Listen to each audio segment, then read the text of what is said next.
हसमुख ठक्कर जी। राधे राधे। श्री हरि वल्लभ। महाराज जी राधे राधे। महाराज जी, साधु संत जी दाढ़ी और बाल बढ़ाते हैं, उसका कोई शास्त्रीय विधान है क्या? हाँ, संन्यास में दो पद्धतियां हैं। एक है भद्र करवाना, मुंडन करवा लेना, और एक है आजीवन या फिर 12 वर्ष के बाद मुंडन कराना। ऐसा ये साधु की दो पद्धति है। कटिंग सेटिंग है साधु की पद्धति नहीं, या तो पूरा खड़े और या फिर पूरा मुंडन। ऐसा नहीं कि दाढ़ी मुंडन, आज ही सत्संग में कहा दाढ़ी मुंडन ये सब सेटिंग बेटिंग के साथ, वो गृहस्थी में ठीक है, मतलब जो जैसे अन्य भागवत उपदेश आदि उसमें ठीक है, लेकिन जो विरक्त होंगे उनकी दो ही पद्धति है। महाराज जी, क्या गृहस्थ को भी ऐसा करना चाहिए या कर सकते हैं? नहीं, गृहस्थ नहीं रखा सकता है, वो दम्भ हो जाएगा, पाखंड हो जाएगा, नाटक हो जाएगा। आप अपनी पद्धति से रहिए। आप गृहस्थी में बाबा जी के बंद करने जिस देखो, जब नकली पुलिस का वेश कोई धारण करता है ना, तो असली पुलिस वाले में जो फंस जाता है, थप्पड़ मार के वर्दी उतार के उसे कानून में अंदर भेजते हैं। वही पुरुष है, वर्दी भी वही है, लेकिन कानूनी उसने पढ़ाई डिग्री करके कानूनी प्राप्त नहीं किया अधिकार, तो जब फंसेगा, मान लो कई ऐसे सिलसिला जैसे आती है कि बड़ा बिल्ला लगाए लोगों से, फिर जब फंसा असली पुलिस में तो फिर गड़बड़ हो जाए। तो ये दम होता है। इसीलिए अगस्त्य जी ने साथ दे दिया था महाराज इंद्रद्युम्न को, दाढ़ी बढ़ा ली और साधु का वेश रखकर तपस्या करे, तो वहां से गुजरे तो ना प्रणाम ना नमस्कार न, तो उन्होंने कहा ये वैराग्य का वेश तूने धारण के लिए किससे लिया, किस महापुरुष से? तो अपनी मनमानी कर, जा हाथी की तरह बैठा रहा, हाथी की योनि को प्राप्त हो जा। तो वही जो गजेंद्र पर भगवान का अंदर से उन्होंने भजन किया था, तो अंतिम समय याद आया, तब हरि पुकारा, वही बच गए। ऐसा नहीं मनमानी नहीं कि हम बाबा जी की तरह नहीं, गृहस्थी में गृहस्थी की तरह हो, विरक्ति में गृहस्थी की तरह नहीं, विरक्ति की तरह रहो। आपका जैसा जो मार्ग है उसके अनुसार चलना है। महर्षि, आज बहुत जने देखे जाते हैं कि जैसे आपको हम सन्यास वेश है पीला या लाल, तो वो पीला ओढ़ लेते हैं। बड़ा भारी अपराध है। अब तो मनमानी तो सब लोग कर रहे हैं। आज गुरुमानी कहाँ कोई चलना चाहता है? ऐसे वस्त्र धारण करने का अधिकार नहीं है। गुरु जैसे एक बार एक लाल कपड़ा धारण किए थे, हिदाम में आए, तो हमने पूछा आप किस आचार्य परंपरा से जुड़े, किससे नहीं बोल पाए, तो हम कहा भाई अपराध कर रहे हो, तो आपको लोग साधु मानेंगे, आप साधु पद्धति स्वीकार नहीं किए हो, आपसे गलत काम होंगे, और लिखा जाएगा कि संत जो है ऐसे से ऐसे। ओ मतलब आचार्य परंपरा से कोई भी संन्यास दीक्षा नहीं हुई। हम लोगों में जब हम संन्यास में थे तो गुप्त, हमारे जैसे आर्मी के कुछ गुप्त कोर्ट वर्ड होते हैं, ऐसे हम लोगों को कोर्ट वर्ड होते हैं। आपका प्रेम पट क्या है, आपका योग पट क्या है, और नकली बोल ही नहीं पाएगा। असली तो पहले गुरु ने जब विरक्त दिया तो सिखाया है, और तत्काल बोल पड़ा। वो नहीं बोल पड़ा तो वहां कोतवाल होते थे, कोतवाल संतों में, वो गेट के अंदर नहीं घुसने देंगे, वो कपड़े उतरवा लेंगे। पाखंड नहीं, नाटक नहीं, तो नाटक करेगा, सब संतों को गालियां मिली।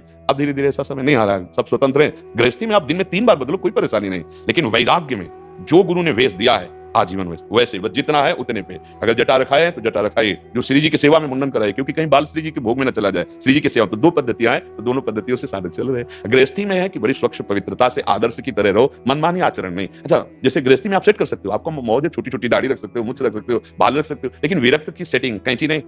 उसके लिए फिर जैसा जग रहा है वैसे जगने दो, वैसे, या फिर पूरा मुंडन करवा लो, ऐसा चलता है। और मनमानी वेश बिल्कुल नहीं धारण करना चाहिए। क्यों वेश धारण करो? आपका वेश कोई निंदनीय क्या? अरे इस वेश में आप महात्मा है, सच्चे आचरण कीजिए। संत के मार्ग में चलना बड़ा कठिन है। संत का वेश धारण कर लेने मात्र से भगवान की प्राप्ति नहीं होती। संत मार्ग है, उस मार्ग में तो 2 मार्ग हमारे हैं। हमारे पिता मतलब प्रभु परमेश्वर ने 2, एक निवृत्ति एक प्रवृत्ति। तो निवृत्ति मार्ग में हम जितने भी संप्रदाय के लाल पीले नीले जितने भी, ये सब निवृत्ति मार्ग के पथिक हो गए। प्रवृत्ति मार्ग आप गृहस्थी में तो अपने अपने मार्ग से चले, पर हम दोनों घर पहुंचते हैं एक ही। हम दोनों के मिलने वाले पिता एक ही है, हम दोनों का आनंद एक ही है, पर अपने मार्ग को सही ढंग से समझ कर चले, तब वस्तु की प्राप्ति होती है। गृहस्थ धर्म बड़ा बंधनीय धर्म है। एक बार हमने वर्णन किया था इसे एकांतिक में, कि हम जितने विरक्त जन है गृहस्थी में ही पैदा हुए, चाहे जितना बड़ा महापुरुष हो, किसी माता पिता गृहस्थ के यहाँ ही, और चाहे जितना बड़ा महापुरुष हो, ये भिक्षा गृहस्थ से ही मिलती है, ये गृहस्थ से ही मिलते हैं। तो हम गृहस्थ धर्म, हम विरक्तों का पोषण करते हुए अपने बच्चे की तरह, और स्वयं नाम जप करता है, धर्म से चलता है, हमें लगता है मूल है, सबका मूल गृहस्थ धर्म है, वहीं से सबका प्रादुर्भाव हो रहा है। नैष्ठिक ब्रह्मचर्य, गृहस्थ, वानप्रस्थ, संन्यास। तो ये भाव कभी ना आवे कि हम गृहस्थी में भगवान को प्राप्त नहीं कर सकते। आपका वेश परम पावन है, आप अपनी मर्यादा से चलिए। अच्छा, व्यसन करना, व्यभिचार करना जो पापाचरण है, वो इसमें भी किए जा सकते हैं, इसमें भी किए जा सकते हैं, और दोनों दंड नहीं होंगे। भगवत प्राप्ति इसमें भी की जा सकती है, इसमें भी की जा सकती है, दोनों बंद नहीं है। आप ग्रंथ उठाकर देखो, एक से एक महापुरुष गृहस्थी में हुए हैं। तो बात है आचरणों को सुधार कर सत्य चिंतन की, सत्य कर्तव्य कर्म की। अब वो कोई भी करे। अब हम लोगों को मतलब प्रारब्ध समझो, भगवान की कृपा समझो कि ये मार्ग मिला है, चलो अनुभव करो, और अपने अनुभव से सबको, जैसे एक दीपक से लाखों दीपक जला दिए जाएं तो पहले वाले दीपक में कोई फर्क नहीं पड़ता। ऐसे करो, सेवा दी, समाज का अन्न खाया, समाज से वस्त्र ले, समाज से पोषित हुए हो, अब समाज का पोषण करो जो तुमने कमाया है। भजन, तपस्या, साधना, ज्ञान, उसके द्वारा समाज की सेवा करो। तो हम दोनों एक ही पिता के हैं। निवृत्ति प्रवृत्ति मार्ग एक ही प्रभु को प्राप्त कराता है, वह अपने मार्ग से चले। गंदे आचरण वाला कोई भी हो, वो किसी धर्म का नहीं माना जाता। गंदे आचरण वाला किसी धर्म का नहीं होता। जो पापाचारी होता है वो किसी धर्म का नहीं, वो कहता जरूर है कि हम अमुक अमुक, नहीं, पापाचारी अधर्मी ही होता है, धर्मात्मा नहीं हो सकता। पाप आचरण करने वाला किसी भी धर्म का नहीं होता।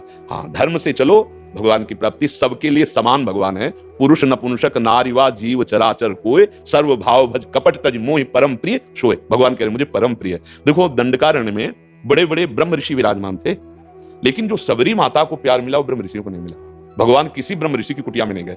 आप विचार, जो थोड़ा दैन्य थे कि भगवान हम पे भी कृपा करेंगे, तो उनसे पूछ लेते थे कि सबरी माता का आश्रम किधर है, मतलब संभाषण करके देख लेते थे। और जिनको था कि मैं फलाहारी जितेंद्री ब्रह्म ऋषि, और वो तो हे भाव सबरी के प्रति था ना, भीलिनी थी। भगवान ने देखा भी नहीं, उधर देखा भी नहीं। माता सबरी को जो प्यार मिला बड़े बड़े ब्रह्म ऋषियों को नहीं। प्रभु सामने बैठे हैं और सबरी ऐसी भाव में भी, और उसे कुछ पता ही नहीं क्या करूं क्या न करूं। पहले तो सोचती थी प्रभु आएंगे ऐसा करेंगे, जब प्रभु आए तो इतना भाव विकल हो गई। और शास्त्रों में भी और संतों से भी सुना है कि भगवान ने सबरी के चखे हुए बेर पाए। वो भाव से चखती है ना कि कहीं खट्टा बेर प्रभु को ना लगे, तो प्रभु भाव पाते हैं। उनके लिए बेर और रबड़ी रसगुल्ला से थोड़ी तो मतलब है। उसमें जैसे सुदामा जी के टूटे हुए चावल के किनके, वो लोग द्वारिकाधीश पर ऐसे पा रहे थे और रुक्मिणी जी से कह रहे थे आज मुझे तृप्ति हुई है। तो भाई तंदुलों में 56 भोग लगते हैं। सर्वलोक महेश्वर भगवान, सुदामा की वो दैन्यता और वो प्रेम, वो भगवान को प्यार। सबरी जी को जो प्यार मिला वो ब्रह्म ऋषियों को वहां दंडकारण्य के नहीं मिला। क्यों? दैन्यता। मैं नीच अधम, भगवान से कह भी रही अधम ते अधम अधम अति नारी, तिनमा मैं मतिमंद अघारी। प्रभु मैं तो मतिमंद और पाप से युक्त अधम, ये भगवान को प्यारा लगता है। हनुमान जी महाराज इतने बड़े महापुरुष है, भगवान ही है, पर वो विभीषण जी को थोड़ी कह रहे मैं ज्ञानियों में अग्रगण्य बलों में ऐसा नहीं बोल रहे। बोले असमय अधम सखा सुनो ये मोहू पर रखो। ये तो मेरे ऊपर भगवान की कृपा नहीं, वैसे तो मैं बड़ा, और है कौन? ज्ञानी नाम अग्रगण्यम बुद्धिमताम वरिष्ठम अतुलित बलधामम। ये है हमारे प्रभु की पसंद। तो जहां अगर कोई भी अभिमान हो, चाहे गृहस्थ का चाहे विरक्ति का, अपने मार्ग से नहीं, तो प्रभु को नहीं प्राप्त कर सकता। और दैन्य है तो देखो विदुरानी के घर भगवान ने क्या पाया, छिलका। गजब हो गया। कोई भी पाने के लिए तैयार होगा। विदुर जी आए, देखा कि गुदा तो फेंक रही, छिलका है छील के, ये क्या कर रही हो? भगवान ने कहा वो स्वाद लई है, वो स्वाद लई। क्यों? देहातीत अवस्था प्रेम में डूबी हुई। जो बात केवल भगवत प्रेम की है, आचरण की है, पवित्रता की है, दोनों मार्ग से भगवत प्राप्ति, गृहस्थ और विरक्त। एक दूसरे का अनुकरण करने की बात नहीं है। संतों की बात मानो और उनके अनुसार चल दो तो मंगल हो जाएगा। अब आप लाल पीला ओढ़ करके ऐसे तो अमर्यादित चेष्टा नहीं करनी चाहिए, अपनी अपनी मर्यादा में रखना चाहिए। भगवान ने 2 मार्ग बनाए, जैसे अपने रोड में ना कि भाई बस यहां से चले, साइकिल वाला यहां से, पैदल यहां से चले। ऐसे भगवान ने विधान बनाया है कि आप अपने अपने धर्म व्यवस्था के अनुसार चलो और हम मुझे प्राप्त